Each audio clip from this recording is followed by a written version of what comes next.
Olá, amigos e seguidores do canal, bem-vindos, novos e já antigos amigos. Quem não for seguidor do canal, por favor, dá uma olhadinha e segue o canal. E a todo mundo, os likes, né? Tem funcionado muito bem, likes, comentários principalmente, né? Inclusive eu vou fazer aqui um comentário no início que não tem a ver com a postagem, mas é que foi pedido e aí eu queria cumprir. Teve um seguidor que perguntou qual seria a diferença entre, ou para eu explicitar isso, né? Aparentemente ele sabe. A diferença entre terror e horror. Eu já mencionei isso numa introdução passada, só que eu não lembro. Não lembro do em que conto foi. Bom, aí é o seguinte, existem algumas divergências a respeito disso. Existe uma definição, não é exatamente no dicionário, tá? Porque na realidade, na língua portuguesa e em outras línguas, você pode utilizar, intercambiar os termos, mais ou menos como se fossem equivalentes. Mas tem, no contexto da literatura e no contexto do cinema, tem uma diferença. E tem mais de uma até. Tem algumas extrapolações da ideia. Eu não vou me estender demais aqui, pode ser que mais adiante a gente faça até uma live e debata esse assunto ou outros quaisquer aqui do âmbito do canal, né? Mas basicamente é assim, o terror, ele é uma antecipação, o terror é muito mais uma angústia causada por um medo, às vezes imaginário, que está na tua cabeça, a coisa pode não existir efetivamente, você se antecipa a uma sensação de medo, esse é o terror. O terror não é uma reação a algo que aconteceu, é uma diferença meio que temporal. O horror é uma reação, pode até ser semelhante à reação, porém ela é uma reação a algo que aconteceu. Você viu algo, te aconteceu algo, e aquilo então é uma sensação de horror. O horror é a posteriori e o terror é a priori. Podemos resumir desse jeito, é um jeito simples de resumir. Mas aí tem implicações que vai extrapolar um pouco o nosso espaço aqui. Por exemplo, vou dar uma pelo menos, o terror, justamente por ter essa natureza, ele acaba concentrando a maioria das situações sobrenaturais. E o horror está mais focado no concreto, porque o horror é algo que de fato aconteceu. Essa é uma distinção, né? Daria para falar mais. Mas vamos ao nosso conto, né? O conto é um conto bem diferente. Ele tá aqui no projeto Lovecraft, né, 2.0, porque tem Lovecraft, é claro. Ele chama-se A Batalha que Encerrou o Século. Ela é de autoria do Lovecraft com aquele mesmo cara que escreveu, aquele rapaz, né, de 18 aninhos, que escreveu lá o Oceano Noturno, que tanta gente gostou, né, teve bastante comentário, né, bastante curtida, bastante visualização. É o mesmo, o Robert H. Barlow. Só que tem que esse conto é de natureza totalmente diferente. Inclusive, eu pensei de postar os dois juntos, porque esse é muito pequeno, mas eles têm natureza tão distinta que eu resolvi, não há pressa, né? Deixa eu postar aqui separado mesmo, em 2 sábados, e quem achar, quem ficar com gostinho, quem ficar com aquele gostinho de quero mais, é pouca história, é só dar uma olhada nas 405 narrativas que já tem aqui no canal. É bastante coisa, né? Eu duvido que alguém já tenha assistido tudo. Vão dar uma olhada lá. Bom, então, esse conto ele é um conto muito diferente. Para começo, que ele não é uma história, não é uma história de horror, muito menos. Ele é uma brincadeira entre amigos, vamos chamar assim. O Barlow, que era muito ligado ao Lovecraft, Lovecraft era um ídolo dele, né? Ele era um rapaz de 18 anos, Lovecraft já estava se encaminhando para morrer, né? O Barlow chegou junto do Lovecraft com uma ideia de fazer uma brincadeira, uma ideia, uma narrativa muito absurda, que vocês vão ver que é o caso, super absurda, e usar todos os amigos dele do que veio no futuro a se transformar no círculo Lovecraft. Então, as pessoas que são citadas nessa narrativa aí são todos membros do Círculo Lovecraft. Tem também menções a Weird Tales e outra revista. Então a história em si é um exercício, um exercício de absurdo. É divertido. A ideia é dar um formato de sátira. Não é exatamente cômico, mas é satírico. E essa era a ideia do Barlow. E ele ia usar os nomes, essa era a ideia original dele. Ele ia usar os nomes dos caras mesmo, os amigos dos dois. Porém, o Lovecraft, ele entrou na ideia, ele caiu na brincadeira, e ele achou e prevaleceu que era, para dar esse tom satírico, era mais interessante usar nomes, referências, brincadeiras, piadinhas, pegadinhas, referindo os personagens que aparecem no conto aos reais amigos deles. E o Barlow aceitou a ideia e aí ele botou os nomes. O próprio Lovecraft forneceu para ele uma lista de dezenas de pseudônimos, vamos chamar assim, ou referências satíricas aos amigos. Então tem referência ao Howard, Robert E. Howard, é justo o primeiro. A história em si trata-se de uma luta entre dois caras. Um é o Howard, você vê que é ele pela referência. E a história então vai num crescendo de absurdo. Mas é isso que é a história. E essas histórias, mensagens.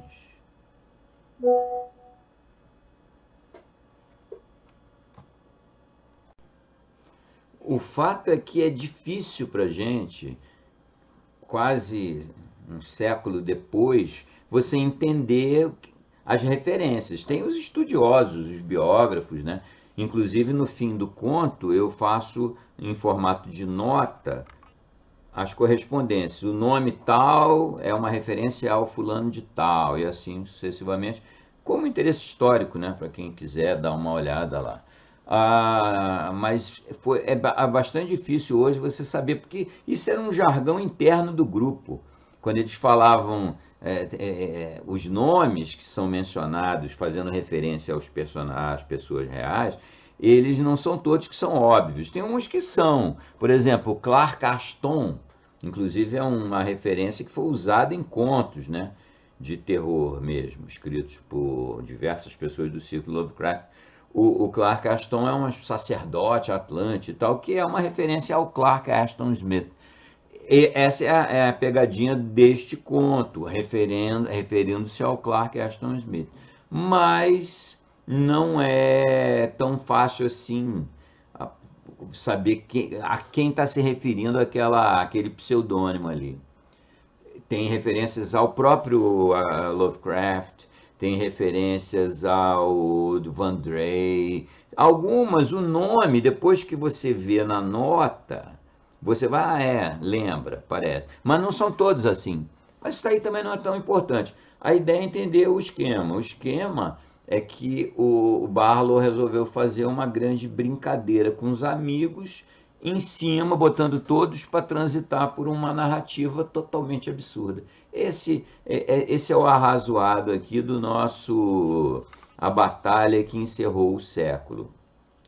Do Barlow, segundo de 6. Vão ter 6 contos dele com o Lovecraft mais para diante, cada qual com seu estilo, e no conjunto vai dar para vocês uma boa ideia do talento incrível desse cara, que infelizmente faleceu, como vocês viram na introdução do conto passado, com 33 anos, né? Um talento desperdiçado absurdamente. Mas muito bem, hoje então é isso que nós temos para vocês. É coleção, como diz meu filho, coleção é coleção. Tem que ter tudo que o Lovecraft escreveu. No projeto do ano passado, completa a obra em solo dele, e agora as obras em parceria e mais obras relacionadas escritas pela galera do Círculo Lovecraft. Galera essa que está toda condensada aqui nesse A Batalha que Encerrou o Século. Bom, eu espero que vocês se divirtam, não é para ninguém se horrorizar, não tem com o quê, né? Que vocês achem curioso, e é algo que não pode faltar na nossa coleção aqui.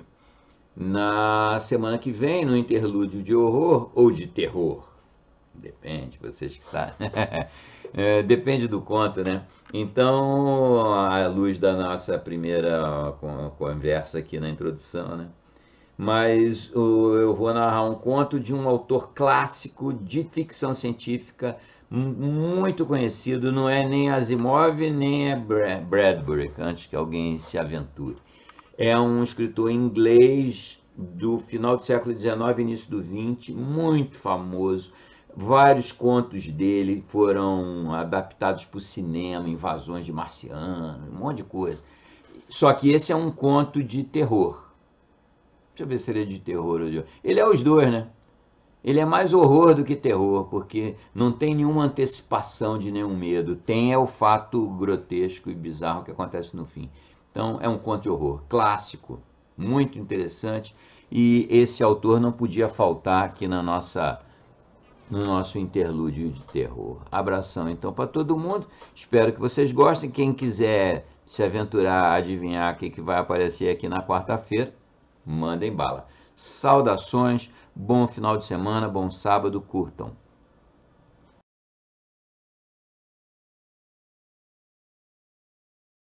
A Batalha que Encerrou o Século, H.P. Lovecraft, em parceria com Robert H. Barlow, 1934. Manuscrito encontrado numa máquina do tempo. Na véspera do ano de 2001, uma vasta multidão de ávidos espectadores se encontrava presente entre as ruínas românticas da garagem do Cohen, no local onde Nova York existiu, para presenciarem um encontro pugilístico entre dois campeões de renome no firmamento das histórias estranhas. O Bob Duas Pistolas, o terror das planícies, e Knockout Bernie, o lobo mau de Shoukan West. Antes da batalha, os augúrios haviam sido determinados pelo venerável lama tibetano Bilum Lee, que evocara o antigo deus serpente de Valúzia e encontrara sinais inegáveis de vitória para as duas partes. Vladislav Brenrick vendia por lá bolos de creme como se não quisesse nada, e os participantes estavam acompanhados por dois cirurgiões oficiais, os doutores D. H. Matador e Jim Destilaria. O gongo soou na 39ª hora. Depois disso, o ar ficou vermelho com o presságio do combate, organizado com todos os detalhes pelo poderoso carniceiro do Texas. Não demorou muito até que ocorressem os primeiros danos, tais como a perda de alguns dentes por parte de ambos os participantes. Um deles, saído da boca do lobo após um murro casual do Duas Pistolas, descreveu uma parábola até o Yucatán, sendo depois recuperado por uma expedição feita às pressas pelos senhores Barril Raptado e G. A. Escócia. Esse incidente foi usado pelo eminente sociólogo Frank Dorme Pouco Jr. como base para uma balada de propaganda proletária com 3 versos de métrica irregular postos de propósito. Entretanto, um potentado de um reino vizinho, o F.J. de Acamin, que também se assumia como crítico amador, expressou a sua enervada repulsa em relação à técnica dos combates, enquanto tentava impingir fotografias de ambos, consigo ao fundo, por 5 centavos cada.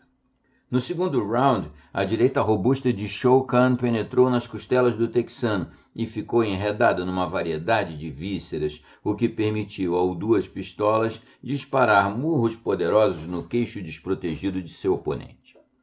Bob ficou muito aborrecido com os pruridos efeminados que alguns espectadores revelavam, à medida que músculos, glândulas, sangue e pedaços de carne iam se espalhando pelo ringue. Durante esse round, a eminente especialista anatômica de capa de revista, a senhora Amy Blunderidge, descreveu esses combatentes como 2 nus espirituosos atrás de um fino véu de convencionais espirais de fumaça de tabaco, enquanto o falecido Sr. C. Meio Centavo nos forneceu um esboço de 3 chineses com chapéus de seda e galochas, sendo esta a sua concepção original dessa batalha. Entre os esboços amadores feitos, havia um de autoria do Sr. Vaz Passado, que veio a ganhar grande fama na exposição anual de cubismo, exibido como uma interpretação abstrata do pudim erradicado. No terceiro round, esse combate se tornou ainda mais feroz, sendo várias orelhas e outros apêndices parcialmente arrancados do combatente da fronteira texana pelo chocante homem de Chocam.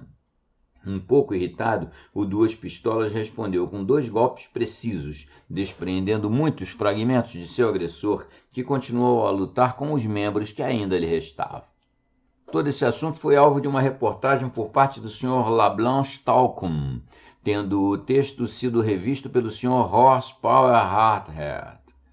Através desse grande acontecimento, o Sr. Conde d'Erlette tirou algumas notas para um romance que seria publicado em 200 volumes à la Proust e que se intitularia Manhã em Setembro, e seria ilustrado pela Sra. Blanderage. O Sr. César Furúnculos, por várias vezes, entrevistou ambos combatentes e os espectadores mais importantes, obtendo como recordação, depois de uma animada luta com o F.J., uma costela autografada do Duas Pistolas, em excelente estado de conservação, bem como 3 unhas do Lobo Mau. Os efeitos de luzes ficaram a cargo do Laboratório para Testes Elétricos, sob a supervisão de H. Quebra-Bengalas. O 4º round foi prolongado por cerca de 8 horas a pedido do artista oficial, o Sr. H. Tá nas Nuvens, que desejava pôr alguns tons fantásticos na sua representação da fisionomia exaurida de Lobo, o que incluía vários detalhes supranumerários fornecidos pela imaginação. O clímax finalmente veio no 5º round, quando a mão esquerda do arrancador do Texas entrou cara adentro de Bernie Batalhador, atirando-o no chão. Isso foi considerado como finalização pelo árbitro, Robert F. Esovich Karovsky, o embaixador moscovita, que, diante do estado chocante do lutador de Chocam, declarou que o mesmo estava essencialmente liquidado, de acordo com a ideologia marxista. O Lobo Mau recorreu a um protesto oficial, que foi logo rejeitado com base no fato de que todos os pontos necessários para uma morte técnica estavam teoricamente presentes. Os que empunhavam estandartes de guerra fizeram troar uma fanfarra de triunfo em homenagem ao vencedor, enquanto que o tecnicamente vencido foi entregue nas mãos do coveiro oficial, o Sr. Chazadas de Marmelo. Durante as cerimônias, o teórico cadáver pôs-se a andar em busca de um pouco de mortadela, mas foi logo encontrado um cenotáfio de bom gosto para funcionar como o foco dos rituais. A procissão funerária era encabeçada por uma carroça alegremente enfeitada, conduzida por Malik Taus, o sultão empavonado, que se sentava no assento do cocheiro usando seu uniforme de West Point, com um turbante, e dirigiu por um admirável percurso através de formidáveis sebes e muros de pedra. A meio caminho do cemitério, o cadáver se juntou ao cortejo e se sentou ao lado do sultão Malik, no assento do cocheiro, para acabar de comer o seu sanduíche de mortadela, tornando o seu tamanho físico impossível de caber nesse cenotáfio escolhido às pressas. Uma melodia fúnebre muito a propósito foi então executada pelo maestro Singly Bollywood no seu pífaro, a famosa composição dos senhores Silva, Brown e Henderson, Nunca Mate uma Mosca, da velha cantata Imagina Só, acabou sendo escolhida para a ocasião. O único detalhe omitido desse funeral foi o enterro, que acabou sendo interrompido pelas notícias desconcertantes de que o guarda-portão oficial, o famoso financeiro e editor, o comendador Ivar K. Roedor, tinha ido embora, levando o dinheiro que lhe fora pago. A reportagem do Sr. Talcum sobre o assunto, ilustrada pelo artista de renome Clark Ashton, que esotericamente representou os combatentes como fungos invertebrados, foi publicada, após várias rejeições do editor de gosto requintado da Windy City Grab Bag, num cartaz por W. Peter Schaff. Essa publicação, devido aos esforços de Otis Adelbert Klein, foi finalmente posta à venda na livraria Come e Chora, sendo 3 exemplares e meio vendidos, através das sugestivas descrições que constavam no catálogo fornecido pelo comendador Samuelus Philanthropos. Em resposta à grande procura, o texto foi finalmente reimpresso pelo Sr. Mérito nas páginas policromas do Weekly Americana, sob o título Será que a ciência saiu de moda? Ou Os Moleiros na Garagem.